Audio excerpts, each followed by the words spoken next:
오늘날 같은 위기의 시대에 오늘 우리가 좀 관리해야 되는 것들, 또 오늘 우리가 뭔가 준비해야 되는 것들이 있다고 한다면 그건 뭘까? 일반적인 오늘 우리가 일상적인 삶을 살아갈 때 오늘 우리가 준비해야 되는 것들이 있었습니다. 근데 그것이 뭡니까, 여러분? 여러분, 오늘 어떤 분들은, 젊은 청년들은 오늘 우리가 어떤 성공을 위해서 또 나은 어떤 삶을 살기 위해서 스펙을 관리하는 사람들이 있기도 하고, 또 어떤 여러 가지 모습들을 관리하는 그런 성도들이 분명히 있습니다. 그런데 위기의 순간에는 또 다른 것들을 관리하고 또 다른 것들을 준비할 수 있어야 된다는 거예요. 저는 요즘 시대에 개인적으로 성공하기 위해서 또 여러 가지 관리하는 그런 성도들도 그런 모습들도 있지만은 지금에 와서 또 이런 시대에 와서 가장 중요한 것, 중요하게 또 여기는 것, 그것은 아마 위기를 관리하는 것이 아닌가, 그런 생각을 좀 해보게 됩니다. 자, 그렇다고 한다면 그리스도인은 이 위기의 시대에 무엇을 관리해야 될 것인가?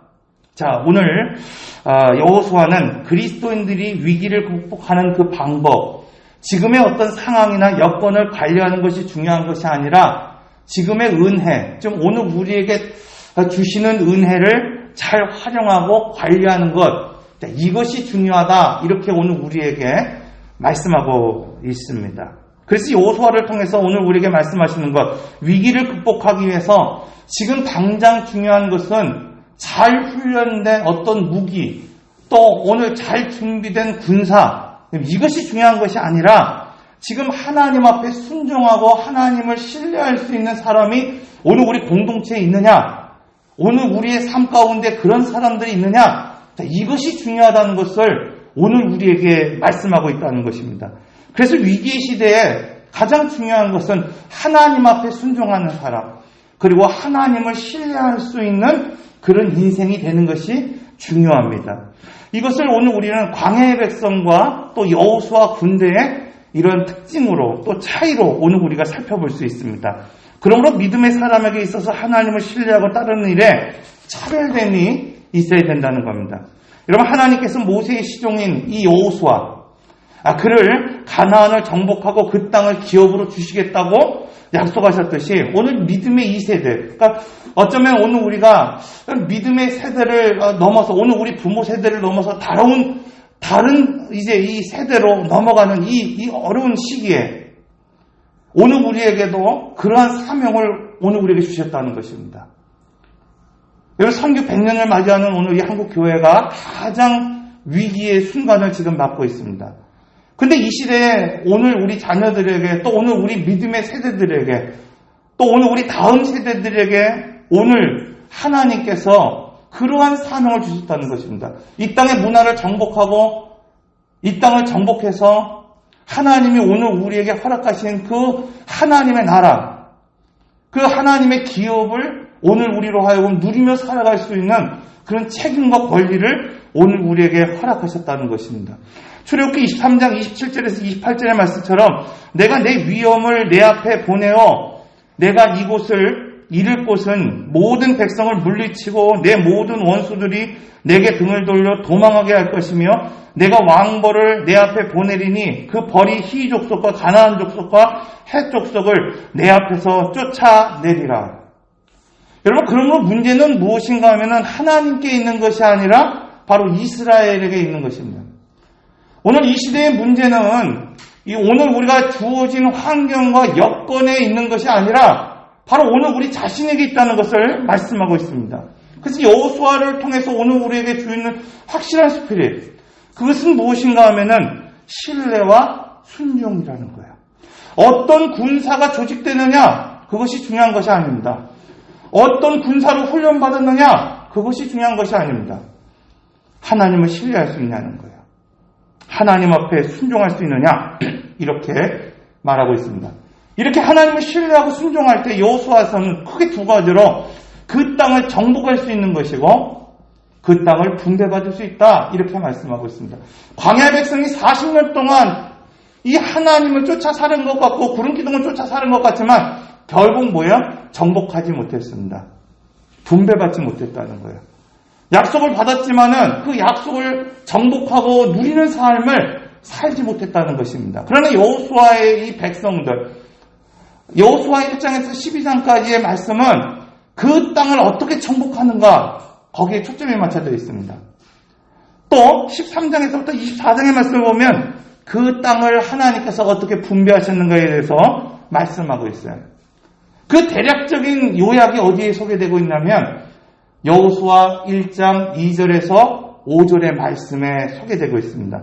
여러분, 오늘 우리 성경을 한번 찾아보겠습니다. 여호수아 1장 2절 말씀 우리 함께 한번 읽어보겠습니다. 시작. 내 종 모세가 죽었으니 이제 너는 이 모든 백성과 더불어 일어나 이 요단을 건너 내가 그들 곧 이스라엘 자손에게 주는 그 땅으로 가라. 자, 요단강을 건너가야 되는 것을 오늘 우리에게 말씀하고 있어요. 3절 한번 읽어보겠습니다. 내가 모세에게 말한 바와 같이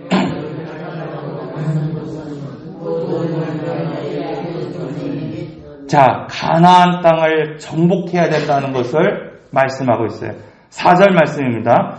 곧 광야와 이 레바논에서부터 큰 강 유브라데 강까지 해쪽 속의 온 땅과 또 해지는 쪽 대해까지 너희의 영토가 되리라.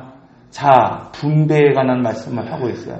지금 요단 동편에 서 있는 여호수아와 그 백성들에게 하나님이 지금 모세의 시종이었던 여호수아와 그 백성들, 그 2세대들에게 무엇이라고 말씀하고 있냐면은 요단을 건너서 가야 되고 그 땅을 정복해야 되고 그 땅을 하나님께서 분배하신다. 이렇게 오늘 우리에게 말씀하고 있어요. 여러분, 그렇다고 한다면 하나님은 왜 이스라엘 백성들을 애굽으로 430년 동안 보내셨다가 그들을 40년 동안 광야의 삶을 살게 하셨다가 하나님이 약속하신 그 땅으로, 여러분, 왜 그 고단한 세월, 고단한 과정을 통해서 하나님이 이스라엘 백성들을 세우셨을까? 그것은 애굽과 광야와 가나안을 통해서 구원이 무엇인지, 하나님의 백성이 어떻게 살아야 하는지, 오늘 우리의 성도의 신앙이 어떠해야 되는지를 오늘 우리로 하여금 알게 하기 위해서입니다. 우리는 이 전체적인 흐름을 할 때 오늘 우리가 어떤 자리에 있든지 간에 하나님을 신뢰할 수 있습니다. 그러므로 하나님을 신뢰하기 위해서 애굽과 광야 그리고 가나안이 주는 의미가 무엇인지를 오늘 우리는 먼저 살펴볼 수 있어야 됩니다. 여러분, 애굽, 이것은 구원받기 이전에 오늘 우리의 삶을 설명하고 있습니다. 애굽에서 오늘 우리는 하나님보다 바로에게 충성했고, 애굽에서 오늘 우리는 바로를 위해 일했고, 바로가 주는 양식을 먹으며 살았습니다. 이것은 장소의 문제가 아닙니다. 지금 오늘 우리가 구원받았다고 하는 것은 애굽이라고 하는 장소를 떠났기 때문에 구원받은 것이 아니라는 거예요. 오늘 우리가 다음 주에 말씀을 나눌 것처럼 이것은 장소의 문제가 아니라 삶의 방식을 지금 떠날 수 있느냐, 삶의 방식을 바꿀 수 있느냐의 문제라는 거예요. 그러므로 오늘 우리가 구원받았다고 하는 것은 단지 그냥 오늘 우리가 세례를 받았다는 것이 아닙니다. 여러분, 단지 오늘 우리가 홍해를 건넜다는 것이 아닙니다. 단지 오늘 우리가 광야 같은 삶을 지나쳤기 때문에 오늘 우리가 구원받았다는 것이 아니라 그러한 과정을 통해서 오늘 우리의 삶의 방식이 바뀌었는가?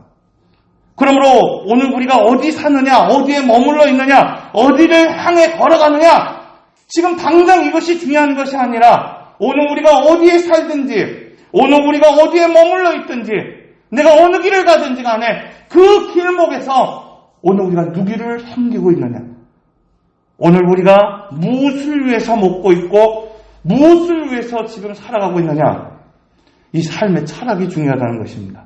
하나님은 이스라엘 백성들에게 이 바로는 충성할 대상이 아니라 벗어나야 할 대상임을 지금 말씀하기 위해서 환경을 조율하십니다. 그러므로 믿음의 사람은 이 나의 애굽에서 벗어날 수 있어야 됩니다. 나에게 고난을 주는 그 삶의 자체를 벗어나는 것이 중요한 것이 아니라 나의 생각, 나의 가치관, 나를 묶어버리는 세상적인 그 문화에서 내가 벗어날 수 있는가, 이것이 중요합니다. 광야, 오늘 우리는 출애굽기 공부를 통해서 이 광야는 곧 세례이고 자기 부인이고 주도권의 변화가 있어야 된다. 이런 말씀을 드렸어요. 고린도전서 10장 2절의 말씀 보면 모세에게 속하여 구름과 바다에서 세례를 받고, 이 바울은 이 광야 백성들, 즉 40년의 그 세월을 살아가면서 구름기둥과 불기둥을 쫓아서 광야를 살아갔던 그들, 그 홍해를 건넜던 그들이 그곳에서 세례를 받았다, 그렇게 말씀하고 있습니다. 그래서 광야의 특징이 뭡니까? 홍해와 5대 광야다, 그런 말씀을 드렸어요. 우리가 수류 광야를 통해서 또 신광야를 통해서 리비딤을 통해서 시내를 통해서 하나님이 주시는 여러 가지 훈련을 통해서 여러분 자기를 부인할 수 있고 주도권이 바뀔 수 있는 삶을 살아가야 된다는 겁니다. 누가복음 9장 23절의 말씀을 보면 또 무리에게 이르시되 아무든지 나를 따라오려거든 자기를 부인하고 날마다 제 십자가를 지고 나를 따를 것이니라. 여러분, 그래서 광야는 우리가 하나님보다 가치와 의미를 두고 있는 것, 그것을 내려놓는 훈련을 해야 되는 것입니다. 내가 어디에 있든지 간에, 내가 어떤 자리에 있든지 간에, 내가 어떤 삶을 지금 살아가고 있든지 간에 하나님보다 우선시되는 것, 하나님보다 가치를 두는 것들을 내가 내려놓고 내 삶의 주도권을 하나님 앞에 이양할 수 있는 삶을 살아가는 것, 여러분, 그것이 광야에서 자기를 부인하는 삶이라는 겁니다. 이처럼 광야는 오늘 우리 욕구를 충족하는 것이 아니라 오늘 우리 스스로를 다듬고 훈련하는 것이고 누구에게 주도권이 있는지를 확인하며 살아가는 것입니다. 그러므로 광야같이 위기가 찾아올 때, 오늘 우리의 문제가 생길 때, 여러분 세상 것을 지키고 모으려는 오늘 우리의 욕구, 그것을 채우기보다는 먼저 스스로를 다듬고 오늘 우리의 인생의 주인이 누구인지를 확인할 수 있어야 된다는 거예요. 여러분, 요즘같이 어려운 시대에 오늘 많은 사람들이 자기를 위해서 모으고 자기를 위해서 채우려고 합니다. 그러나 정작 중요한 것은 이러한 광야와 같은 시간에 오늘 우리의 인생을 책임져 주시는 분이 누구이신지를 먼저 확인할 수 있어야 된다는 거예요. 마지막으로 가나안. 이것은 온전한 마음을 드리는 성숙한 단계입니다. 여러분, 가나안의 백성들은 지도자와 함께 하나님의 나라를 섬기는 동역자가 되는 단계라는 거예요. 그럼 오늘 우리는 어느 단계에 서 있는지를 확인할 수 있어야 돼요.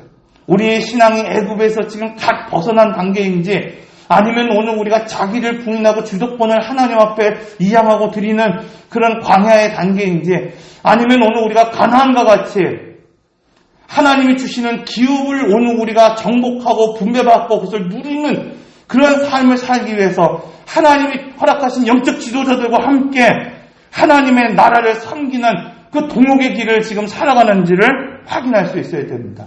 그래서 광야에서뿐만 아니라 이 가나안에서 각 지파는 하나님이 세운 지도자들과 함께 기업을 위해 여러분 각 지파가 싸우고 있는 것을 보게 됩니다. 그 싸움을 통해서 하나님을 의지하는 법을 배우게 되고 함께 싸우며 함께 함으로 말미암아 하나님과 동행하고 기업을 누리며 성장하게 되는 것을 보게 됩니다. 앞서서 시내강에서 모세가 혼자 할 때 문제가 생겼어요. 시내강에 왔을 때 여러분 모세가 모든 재판을 하게 됩니다. 얼마나 힘들겠어요. 그때 이드로가 찾아와서 모세에게 얘기하죠. 1000부장과 100부장과 50부장을 세우라는 거예요. 사랑하는 성도 여러분, 오늘 우리가 혼자 할 때 문제가 생깁니다. 모세와 같은 지도자도 부족함이 드러나게 되고 연약함이 드러나게 돼 있어요. 여러분, 하물며 이런 작은 교회 지도자들이 세워졌을 때 여러분 혼자 그 일들을 감당하고 나갈 때 왜 부족함이 드러나지 않겠습니까? 왜 연약함이 드러나지 않겠습니까? 왜 실수하는 모습이 드러나지 않겠습니까?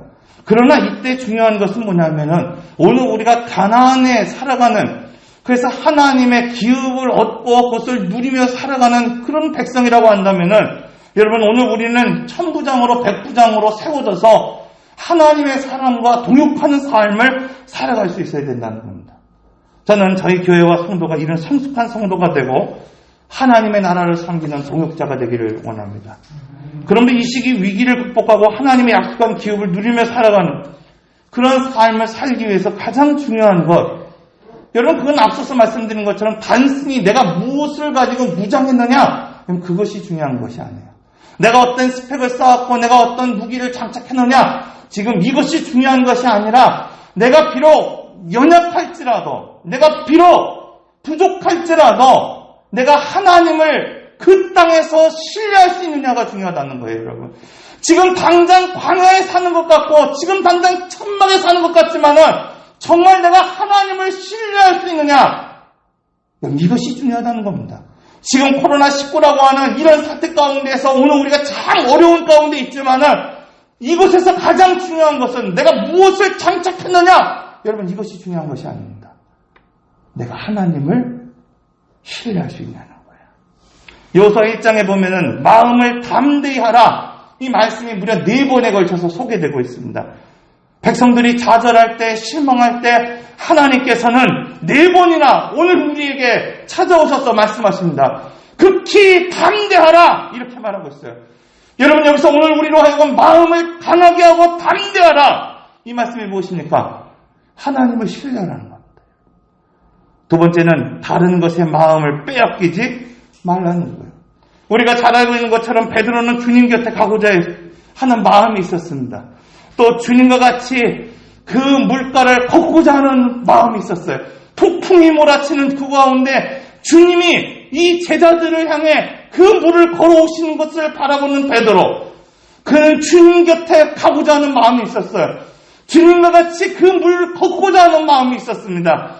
그런데 결국 그 물에 빠지게 됐다고 말씀하고 있어요. 여러분, 왜 그렇습니까? 마음이 빼앗겼기 때문에 그렇습니다. 주님을 바라보던 마음이, 여러분, 파도를 바라보는 마음을 빼앗겨버렸다는 것입니다. 오늘 우리 삶에 여러분 스펙이 준비되고 싸울 준비가 되고 이길 준비가 되었어도 여러분 침몰하는 이유가 뭡니까? 오늘 우리 성도들이 정말 무엇인가 스펙을 가지고 싸울 준비를 가지고 실력을 가지고 무엇인가 인생에 있어서 뭔가 준비된 것 같이 오늘 우리가 앞으로 나가는데 왜 침몰합니까? 여러분, 왜 넘어집니까? 거친 파도 때문이 아니라는 겁니다, 여러분. 마음을 빼앗겼기 때문입니다. 물질이라는 우상에 오늘 우리의 마음이 빼앗겨버리고, 여러분, 질병이라고 하는 그것에 오늘 우리의 마음이 빼앗겨버리고, 세상의 문화라고 하는 그것에 오늘 우리의 마음이 빼앗겨버렸기 때문에 오늘 우리가 침몰하는 겁니다. 오늘 우리의 가정이 침몰하는 것이고 오늘 우리의 자녀가 침몰하는 것입니다. 그래서 가나안은 이 영적인 복을 얻기 위해서 오늘 우리가 가장 먼저 정복해야 되는 것, 여러분, 그 땅의 문화라는 겁니다. 오늘 우리의 마음을 정복해야 되고 오늘 우리의 말과 행동을 먼저 정복할 수 있어야 된다는 겁니다. 최근에 뇌과학자들이 인간의 뇌를 조사했어요. 인간의 뇌가 기억하는 것, 또 기억하지 못하는 것이 무엇인가를 조사했습니다. 그랬더니 놀라운 결과를 가지고 있어요. 인간은 어떤 상황을 이렇게 인지할 때 주어와 시제를 기억하지 못한다 그래요. 그러니까 오늘 우리가 어떤 사건을 보고 어떤 것을 말하고 어떤 것을 들었을 때 다 기억하는 것 같지만 주어와 시제를 기억하지 못한다는 거예요. 주어와 시제를 기억하지 못하기 때문에 오늘 우리가 부정적인 이야기를 누군가에게 들었을 때, 오늘 우리가 부정적인 이야기를 지속적으로 오늘 우리가 할 때 그것이 누구에게 향한 말인지를 오늘 우리가 기억하지 못한 채, 저장하지 못한 채 그것을 바로 나에게 적용한다는 거예요. 이것이 최근 뇌과학자들이 오늘 우리에게 주는 말입니다. 그러므로 여러분, 광야를 넘어 가나안으로 가고 강을 넘어서 기업을 얻기 위해서 오늘 우리가 정말 중요한 것, 마음을 지키는 것, 생각을 지키는 겁니다. 언어를 지키는 거야.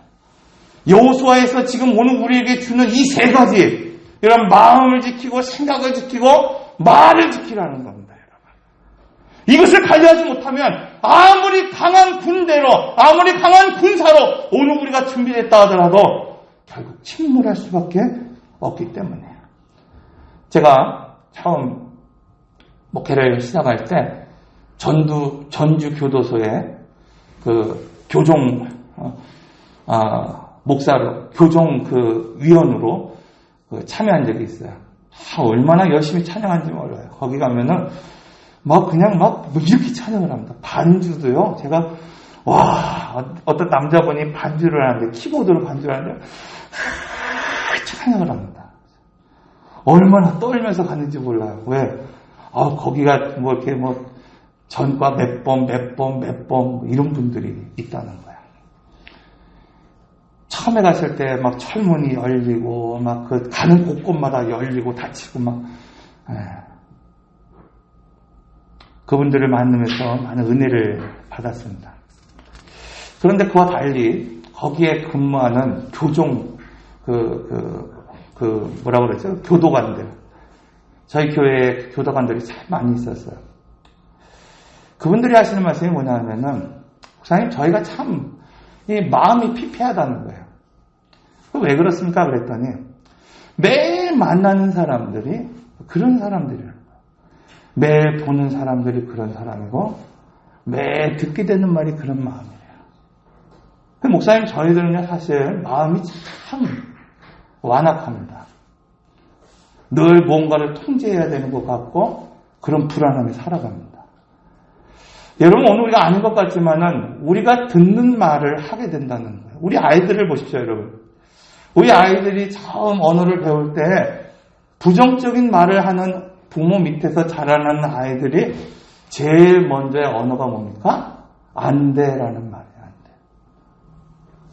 이처럼 오늘 우리가 듣는 말, 오늘 우리가 행하는 말, 주어와 시제는 잊어버린 채 그것을 바로 누구에게 적용하느냐? 나에게 적용한다는 것입니다.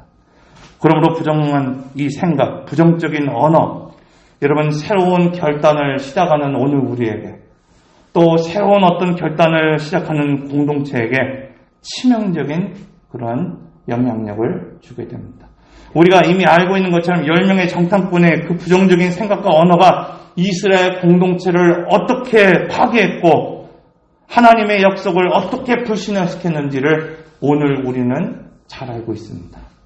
사랑하는 성도 여러분, 이 시대에 오늘 우리가 관리해야 될 것이 무엇입니까? 이 위기를 어떻게 극복할까? 이 환경을 어떻게 이겨낼까? 내가 어떤 스펙을 쌓을까? 여러분, 이것이 중요한 것이 아닙니다. 하나님을 신뢰해야 됩니다. 그 가운데 하나님 나와 함께 하셨고 지금까지 나와 역사하셨고 나를 인도하셨음을 신뢰하셔야 됩니다. 하나님이 이 모세의 시종이었던 여호수아에게 말씀하신 것처럼 요단강을 건너고 내가 약속한 땅을 정복할 것이고 내가 그 땅을 분배할 것이라고 하는 그 약속을 신뢰할 수 있어야 돼요. 아무리 강한 여리고와 같은 성이 그 앞에 있을지라도 여러분 하나님을 신뢰하고 침묵하고 하나님이 인도하시는 대로 그 걸음을 걸을 수 있는 사람들, 그 사람이 승리할 수 있는 사람입니다. 오늘 이 시대에 그러한 사람으로 여러분 관리하고 준비할 수 있는 오늘 우리 모든 성도들이 되시기를 바랍니다. 기도하겠습니다.